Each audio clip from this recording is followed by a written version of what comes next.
नमस्कार। आज के इस एक्सप्लेनर में आपका स्वागत है। तो चलिए बिना किसी देरी के सीधे अपने विषय में उतरते हैं। जरा एक पल के लिए सोचिए, कोई एक बहुत ही लंबी, सच में बहुत थका देने वाली यात्रा से लौट रहा है। एक ऐसा वर्ल्ड टूर जो कुछ दिनों का नहीं बल्कि सदियों से चल रहा हो। शुरुआत में जो गजब का एक्साइटमेंट और उमंग थी ना, वो अब बिल्कुल खत्म हो चुकी है। हमारी आज की जो स्रोत सामग्री है वो बताती है कि हमारी जिंदगी की स्थिति भी बिल्कुल ऐसी ही है। ये कोई आम सफर नहीं है, बल्कि एक महाकाव्य जैसी बहुत ही विशाल विश्व यात्रा है। अब सवाल ये उठता है, क्या एक लंबी और रोमांचक छुट्टी भी आखिर में गहरी थकान में बदल जाती है? बिल्कुल, हम सभी ने कभी ना कभी ये महसूस किया है ना? कोई भी यात्री हो, चाहे वो सफर की शुरुआत में कितना भी एनर्जेटिक और खुश क्यों ना हो, एक लंबे समय के बाद वो पूरी तरह से टूट जाता है, थक जाता है। फिर उसे सिर्फ और सिर्फ एक ही चीज याद आती है, अपने घर का सुकून। हमारी स्रोत सामग्री इसी फीलिंग का इस्तेमाल करके हमें ये समझाती है कि कैसे लंबे समय तक चलते रहने से शारीरिक और मानसिक थकान हम पर हावी हो जाती है। तो एक भौतिक यात्रा और आध्यात्मिक यात्रा के बीच असल में क्या फर्क है? देखिए, एक भौतिक यात्रा बहुत छोटी होती है। ये सिर्फ हमारे एक जन्म, एक जीवन काल तक सीमित होती है, जहां हम अलग अलग भौतिक जगहों पे घूमने जाते हैं। लेकिन जो आध्यात्मिक यात्रा है ना, वो सच में बेहद विशाल है। ये आत्मा की एक ऐसी जर्नी है जो कई जन्मों और सच कहें तो पूरे इतिहास तक फैली हुई है। ये बस एक शहर से दूसरे शहर जाने की बात नहीं है, बल्कि ये जन्म और मरण के एक लगातार चलते आ रहे चक्र से गुजरने का पूरा प्रोसेस है। परम धाम, आत्माओं का घर। अब इस भौतिक दुनिया में कदम रखने और इस इतनी बड़ी यात्रा को शुरू करने से बहुत पहले हमारा एक असली स्टार्टिंग पॉइंट होता है। स्रोत सामग्री के अनुसार इस जगह को परम धाम कहते हैं। ये सूर्य, चंद्रमा और तारों की दुनिया से भी बहुत दूर स्थित छठा तत्व है, जिसे ब्रह्म तत्व भी कहा जाता है। यहाँ का माहौल कैसा है? यहाँ एक बहुत ही शांत लाल सुनहरा प्रकाश हमेशा छाया रहता है। ये एक ऐसी जगह है जहाँ बस शुद्ध शांति और एकदम गहरा मौन है। इस दुनिया में अपना बैग पैक करने और शरीर धारण करने से पहले हम सभी आत्माएं यहीं पर प्रकाश के एक निराकार बिंदु के रूप में रहती हैं। यही हमारा असल घर है। स्वर्णिम युग, एक आनंदमयी शुरुआत।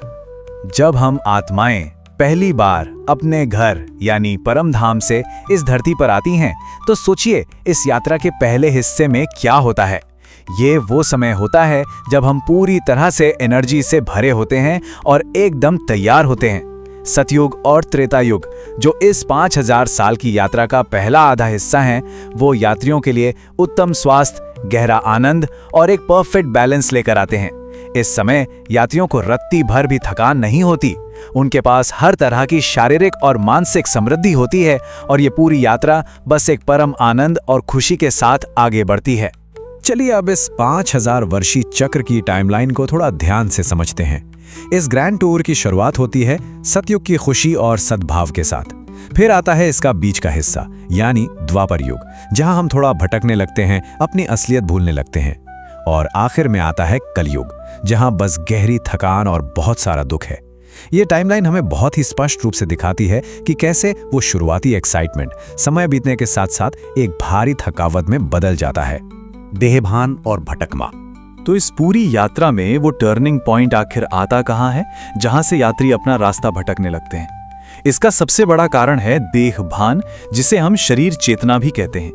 ये एक ऐसी अवस्था है जहां हम अपनी आध्यात्मिक पहचान को पूरी तरह से भूल जाते हैं और खुद को सिर्फ ये भौतिक शरीर मान बैठते हैं। इसे ऐसे समझिए, जैसे किसी थीम पार्क में कोई एक्टर इतने लंबे समय से कोई किरदार निभा रहा हो कि वो अपनी असली पहचान ही भूल जाए और खुद को वही कैरेक्टर समझने लगे।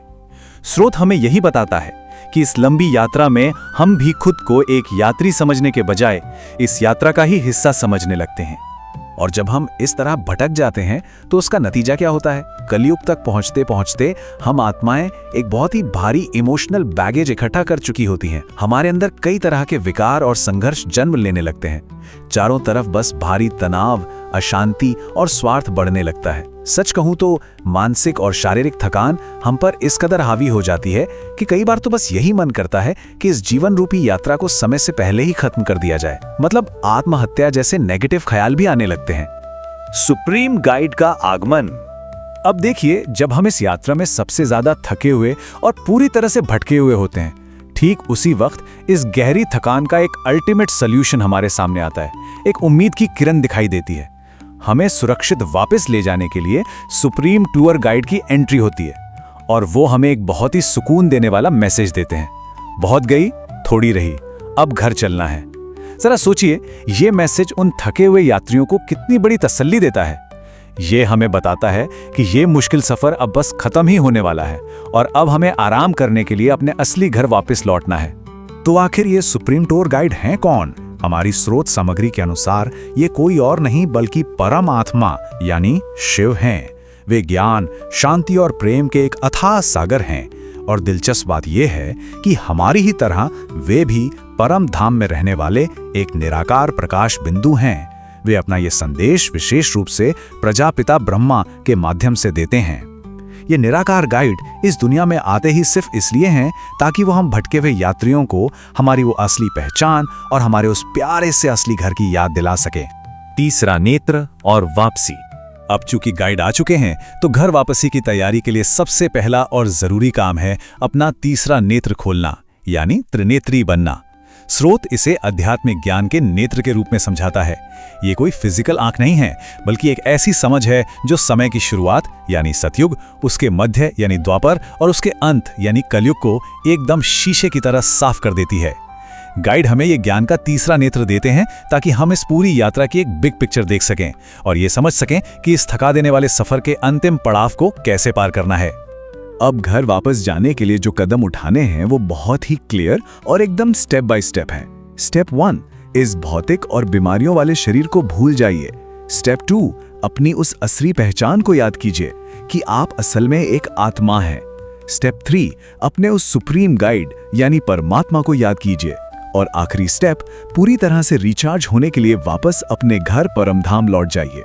गाइड के दिए हुए ये एकदम सटीक और सुकून भरे निर्देश हमें इस थकी हुई दुनिया से सुरक्षित बाहर निकलने का एक पक्का रास्ता दिखाते हैं।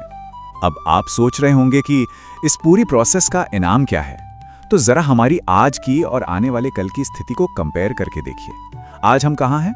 बीमारियों से घिरे शरीर, दुख और दुनियादारी की मोह माया में फंसे हुए। लेकिन भविष्य की जो स्थिति है वो परम धाम में आराम करने के बाद की है। ये एक उत्तम स्वास्थ्य, पूरी तरह से आनंद और एक एकदम शुद्ध दुनिया की गारंटी है। एक ऐसी नई दुनिया जहां स्रोत के अनुसार हमें कंचन काया मिलेगी, यानी एक बिल्कुल स्वस्थ, चमकता हुआ नया शरीर। तो अब हम अपने इस एक्सप्लेनर के बिल्कुल आखिरी पड़ाव पर आ गए हैं। जाने से पहले एक बहुत ही गहरा सवाल है जिस पर हम सबको सोचना चाहिए। सच में अपने घर वापस जाने के लिए तैयार होने से पहले एक आत्मा को अपना कौन सा भारी इमोशनल बैगेज यहीं छोड़ना होगा? वो कौन सी आदतें, कौन से विकार या मोह माया हैं जिसे हमें पीछे छोड़ना होगा ताकि हमारी ये आखिरी उड़ान एकदम हल्की और आसान हो सके? इस बारे में बहुत गहराई से सोचिएगा। आज के इस एक्सप्लेनर में हमारे साथ जुड़ने के लिए आपका बहुत बहुत धन्यवाद।